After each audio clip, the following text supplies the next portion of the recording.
Le tireur d'élite ajusta sa cible, voyant l'homme enterrer un engin explosif. Il fut certain que l'individu était un terroriste. Il pressa la détente.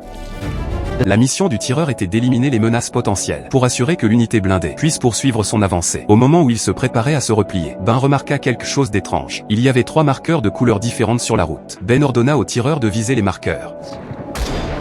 Il n'y eut aucune réaction après 2 tirs consécutifs. Pour plus de sécurité, Ben ordonna un 3e tir. Une seconde plus tard, une explosion massive se produisit. Ben et son équipe furent frappés par l'onde de choc. Soudain, un grand groupe d'insurgés apparut. Il s'avéra qu'ils avaient tendu une embuscade bien plus tôt. Comprenant qu'il s'agissait d'un piège, ils battirent en retraite rapidement. Mais l'ennemi les poursuivit sans relâche. Alors que le nombre de poursuivants augmentait, ils découvrirent un village. À peine y pénétrèrent-ils, furent accueillis par des attaques féroces de toutes parts. Les soldats étaient complètement encerclés. C'est alors qu'un projectile de lance-roquettes vola vers eux, frappant le mur derrière eux et y ouvrant une large brèche. Ils en profitèrent pour se réfugier dans une maison. Les villageois, voyant les soldats, s'enfuirent chez eux terrifiés. Seul un vieil homme observa les soldats avec calme. Soudain, une grenade fut lancée à l'intérieur.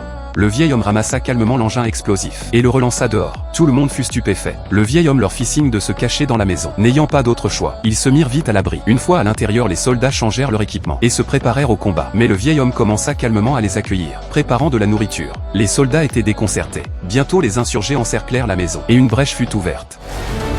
Le vieil homme sortit lentement. Un moment plus tard, des coups de feu retentirent. Au moment où les soldats crurent le vieil homme mort, il revint complètement indemne.